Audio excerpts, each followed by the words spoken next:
అందరికీ నమస్కారం. అమ్మతోడి ఛానల్కి స్వాగతం. తల్లిదండ్రులకి ఇద్దరు సంతానం అనుకోండి, మగపిల్లలు అబ్బా సంతోషపడిపోతారు. ఆడపిల్లైనా కూడా అబ్బా వాళ్ళకి పట్టపగ్గాలు ఉండవు. ఎందుకంటే వాళ్ళు వీడు అచ్చంగా మా నాన్నలాగున్నాడు, అరే పెద్దయితే నువ్వు నాకు బో పెడతావురా, ఇట్లా ఊపుతాడనమాట.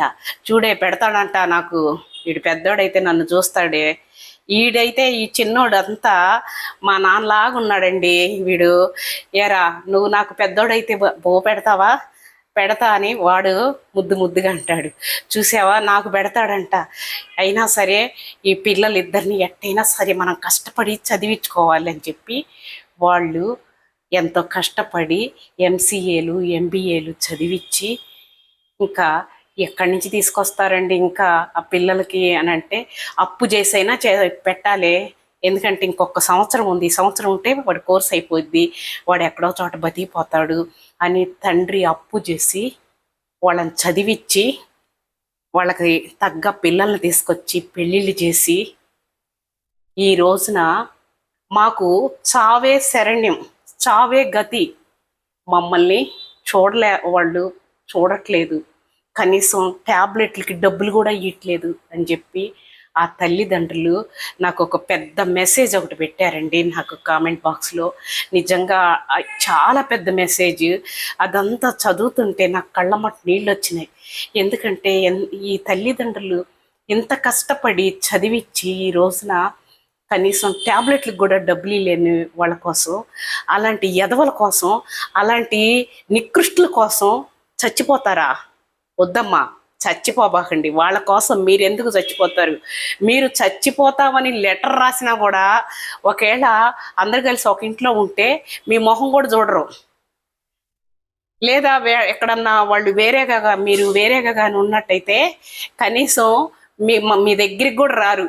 ఏంటి ఇట్లా అమ్మ నాన్న లెటర్ రాశారు, అయ్యో చచ్చిపోతారంట అని చెప్పేసి వాళ్ళు మీ దగ్గరికి వచ్చి ఎందుకు మీరు చచ్చిపోయేది, మేము ఉన్నామని ఏమీ భరోసా ఇవ్వరు, కనీసం ఫోన్ కూడా చేయరు మీకు. అలాంటి ఎదవల కోసం, అలాంటి వాళ్ళ కోసం మీరు ఎందుకమ్మా చచ్చిపోయేది? ప్రాణం తీసుకునేది దేనికి? అలాంటి ఎదవల కోసం చచ్చిపోవడం అవసరం లేదు. ఈ రోజుల్లో తోటకూర అమ్ముకొని బతకొచ్చు, ఏడ్చెనక్కాయలు అమ్ముకొని బతకొచ్చు, ఉల్లిగడ్డలు అమ్ముకొని బతకొచ్చు. ఎందుకు ఏం బతకలేరా? ఇంత పెద్ద ప్రపంచంలో ఇంకా మీరు ఒకళ్ళకొకళ్ళు తోడున్నారు. నాలాంటి వాళ్ళకి ఎవరున్నారు? ఒక్కదాన్ని ఏదన్నా ప్రజాసేవ చేయాలన్నా, ఎక్కడికన్నా పేద పూర్ పీపుల్కి ఏదైనా హెల్ప్ చేయాలి, ఎక్కడికన్నా వెళ్ళి వాళ్ళ దగ్గరికి వెళ్ళి చేయాలన్నా నాకు ఎవరు హెల్ప్ చేయట్లేదు. మీకు ఒకళ్ళకొకళ్ళు మీరెంతో బాగున్నారు. ఏ తోటకూర అమ్ముకోనో ఏ పని చేసుకుంటే తప్పులేదు, బతికిపోవచ్చు. మీకు అంత అన్నం దొరకదా చెప్పండి? వాళ్ళ కోసం ఏందమ్మా చచ్చిపోవాల్సింది? నిజంగా మీరు అది మనసులో నుంచి తీసేయండి.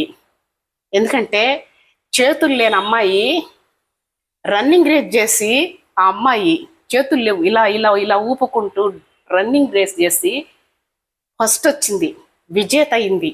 అలాగే కాళ్ళు లేని అమ్మాయి, అవి ఉంటాయి రాడ్లు పెట్టి ఉన్నాయి కాళ్ళకి, ఆ అమ్మాయి పరిగెత్త పందెళ్లలో ఫస్ట్ వచ్చింది. అలాంటి వాళ్ళకి జీవితం మీద ఆశ ఉంది. ఇప్పుడు వరకు మీరు బ్రతికింది వీళ్ళని సాకటము, వీళ్ళకి పెళ్ళిళ్ళు చేయటము, వీళ్ళని ఉద్యోగాలు తెప్పించటము, వాళ్ళకి కోసం చేసిన అప్పులు తీర్చటం కోసం మీరు ఎంతో కష్టపడ్డారు. ఇక వదిలేయండి, కొత్త జీవితాన్ని ఇద్దరు ప్రారంభించండి. హ్యాపీగా మీరు సంతోషంగా ఒకళ్ళకొకళ్ళకి అర్థం చేసుకుంటూ హ్యాపీగా ఏ పని చేసుకున్నా బతికిపోతారు ఈ రోజుల్లో అని నేను అనుకుంటున్నానండి. నేను చెప్తున్నాను, నా సలహా అది. మీరైతే చచ్చిపోతాను, మాకు ఆత్మహత్య శరణ్యం, మాకు ఆత్మహత్య గతి, ఇదే మాది అని మాత్రం అనుకోబాకండి అమ్మ. నిజంగా నాకు చాలా బాధేసింది. నీ మెసేజ్ చదివి నాకు కళ్ళమ్మట నీళ్ళు వచ్చినాయి.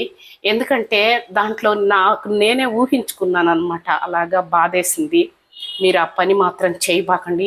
అలాంటి ఎదవల కోసం చచ్చిపోవాల్సిన అవసరం లేదు. అందరికీ నమస్కారం అండి.